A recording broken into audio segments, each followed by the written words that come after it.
Então, vamos continuar aqui falando sobre os exames aí que podem ser feitos, né? Exames periciais que podem ser feitos aí para a produção da prova na área criminal.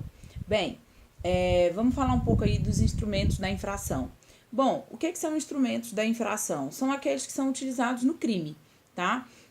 Eles devem ser periciados, tá bom? Para identificar não só o tipo de objeto, como também a sua eficiência para um resultado lesivo, tá? Então, esse tipo de exame, ele é feito, tá? Com o objetivo de identificar qual é o objeto, né, do crime e a sua eficiência. Por exemplo, nos exames aí que são feitos em arma de fogo, para provar aí que a pessoa estava andando aí com arma de fogo de uso permitido ou proibido, enfim.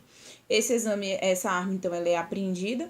Esse exame, ele é realizado. Ele é um exame que vai descrever, então, aí que tipo de arma que é, se é de uso permitido, se é de uso proibido, se tá com a numeração raspada, se veio com as cápsulas de bala, se foram deflagradas, se não foram deflagradas, se não havia, né, nenhuma cápsula de bala dentro desse revólver, que tipo que ele é, tá? Qual é o tipo dele. E vai dizer, né, vai fazer então um exame e vai atestar ali a sua capacidade de efetuar disparos ou não, tá? Então, é isso que é esse exame aí do instrumento do crime, tá? É para testar que objeto que é e a sua eficiência.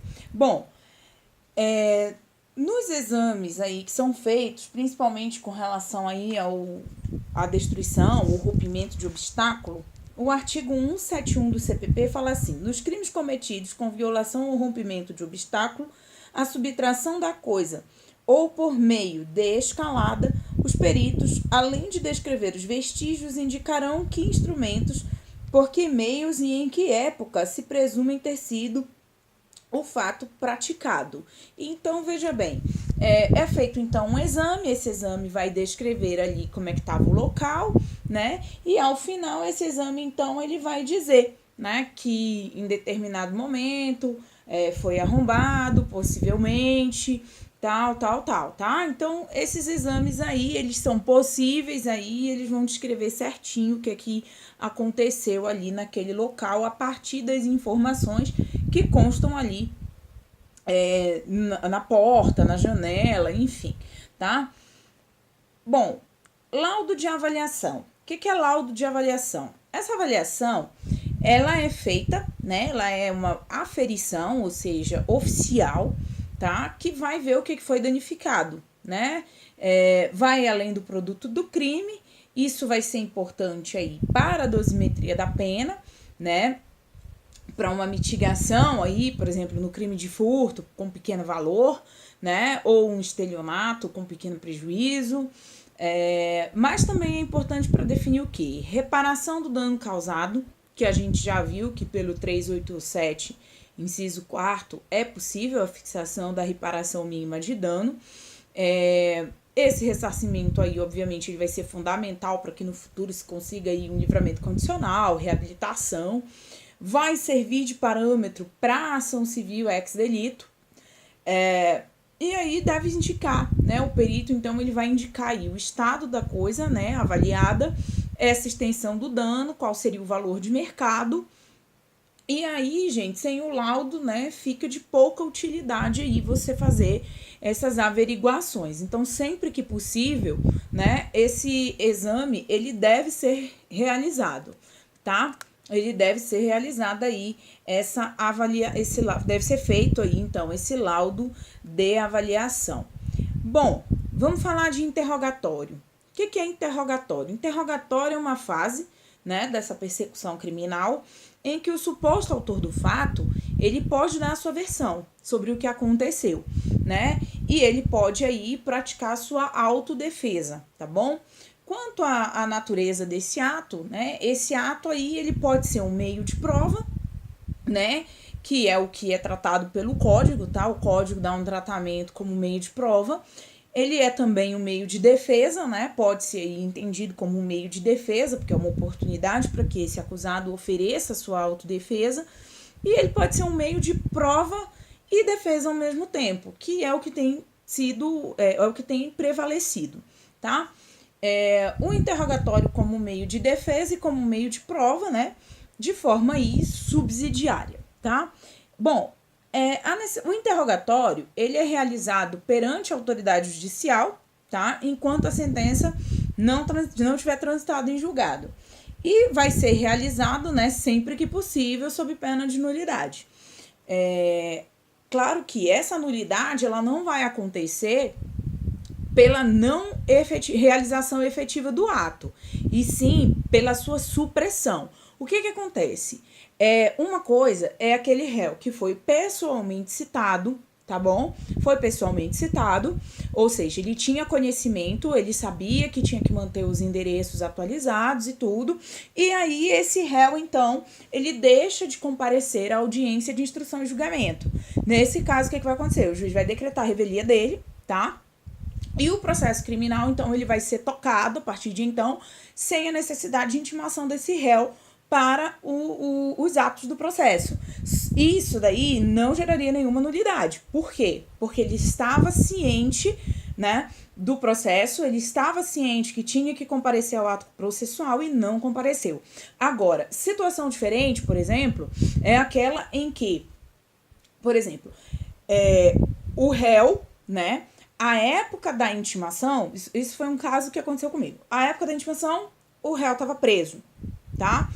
E aí, ele não foi intimado lá no presídio. Ele não foi intimado da marcação da audiência. E aí, ele saiu, né? Ele saiu do presídio, né? Do CDP. E também não foi intimado no endereço onde ele estava. No dia da realização da audiência de instrução e julgamento, né? Foi pedida a revelia dele.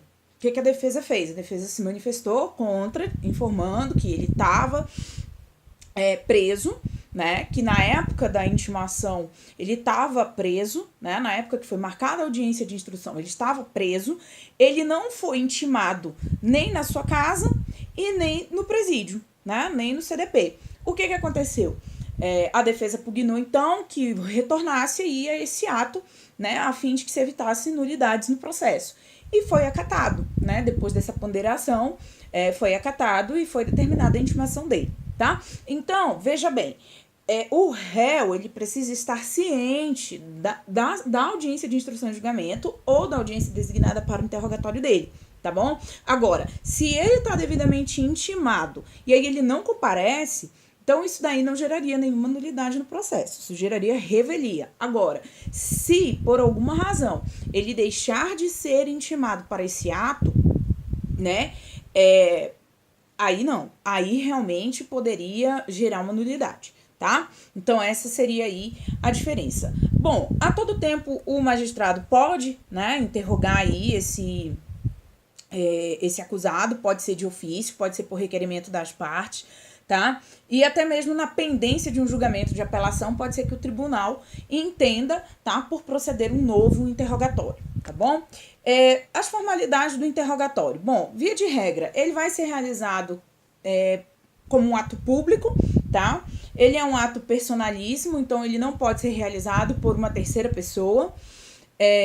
Nada impede que esse interrogando seja ouvido por meio de carta precatória, tá? Ou no local em que ele se encontre, em casos aí excepcionais, obviamente. Esse interrogatório, ele pode ser por videoconferência, tá? O 185 do CPP, ele prevê aí, tá bom? Esse interrogatório por videoconferência, você pode verificar aí, tá? No 185, que é possível, tá? Esse interrogatório aí que seja realizado por videoconferência. Esse interrogatório, ele é um ato que é praticado oralmente, tá? Judicialmente, ele vai ser feito, né, pela autoridade judicial aí que preside o processo, ou seja, pelo juiz da vara, tá bom? E deve prevalecer o quê? A espontaneidade aí desse interrogatório, tá? Ele deve ser livre aí de pressão, deve ser sob pena aí de invalidação do ato. Então, o que acontece? O juiz, Na hora de interrogar o réu, o interrogatório do réu é o último ato da instrução. O réu ele é ouvido sempre depois das testemunhas de acusação, vítima, né? Primeiro o senhor escuta o ofendido, depois testemunhas de acusação, depois defesa e por último o acusado. Então é o último ato aí que vai ser promovido na instrução do processo, vai ser o interrogatório do acusado. E ele tem o direito, tá, gente, a ter a entrevista pessoal com o seu defensor, ou seja, de antes de ser interrogado, conversar com o advogado dele, com o defensor dele, tá bom? Caso isso ainda não tenha ocorrido, tá? Que é o que acontece muitas vezes aí na assistência judiciária gratuita, né? Porque o defensor e os colaboradores aí de defensoria pública muitas vezes são muitos réus, são muitos processos, então muitas vezes não tem contato mesmo com esse assistido, né? Até por falta aí de condição de ir lá no presídio, de fazer essa diligência de ir até o CDP ou presídio para conversar com esse acusado. E aí é garantida, então, essa entrevista pessoal com o defensor, tá bom? A presença do advogado no interrogatório, ela passou a ser obrigatória, tá? Sob pena de nulidade em razão de ausência de defesa técnica. Então, tem que ter um advogado com o acusado, tá bom? Ainda que esse acusado não vá à audiência, é necessária a presença de um defensor, tá bom? Senão gera nulidade do processo. Então, o que vai acontecer? O acusado ele vai ser qualificado, ou seja, vão fazer perguntas para ele sobre a vida dele, tá? Nome da mãe, nome do pai, RG, CPF, onde mora, se é casado, se tem filho, se já respondeu outro processo, por que foi, se foi apenado, se não foi. Tudo isso são perguntas aí sobre essa vida pregressa desse acusado. O silêncio, ele não vai poder interpretar, né, trazer aí uma interpretação de confissão, tá bom? Porque tem prevalecido esse entendimento de que o silêncio não pode gerar prejuízo, né? Mas, ao mesmo tempo, esse silêncio aí, ele não diz respeito à questão de qualificação, ele diz respeito em relação aos fatos, tá? Então, o conteúdo do interrogatório, ele é subdividido, o interrogatório ele é subdividido em duas partes, tá? Na primeira etapa, o juiz vai perguntar para ele, tá bom? Os elementos aí que são importantes aí para a dosimetria da pena, tá? Se ele tem uma ocupação social, qual é a situação de delinquência dele. Por isso que geralmente se pergunta se respondeu, se não respondeu o processo, se respondeu, se foi apenado, se foi absolvido, tá?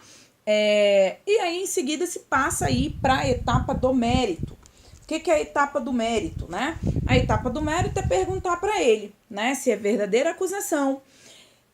Se não for verdadeira, né, essa acusação, se ele tem alguém para atribuir essa acusação, entendeu? Não sendo verdadeira a acusação, se tem algum motivo particular a que atribuí-la. Se conhece as pessoas a quem deve ser imputada a prática do crime e quais sejam, e se com elas esteve antes da prática da infração ou depois dela, né? Deve perguntar onde estava no tempo em que a infração foi cometida, se ele conhece as provas apuradas, se ele conhece as vítimas e testemunhas que já foram inquiridas, tá?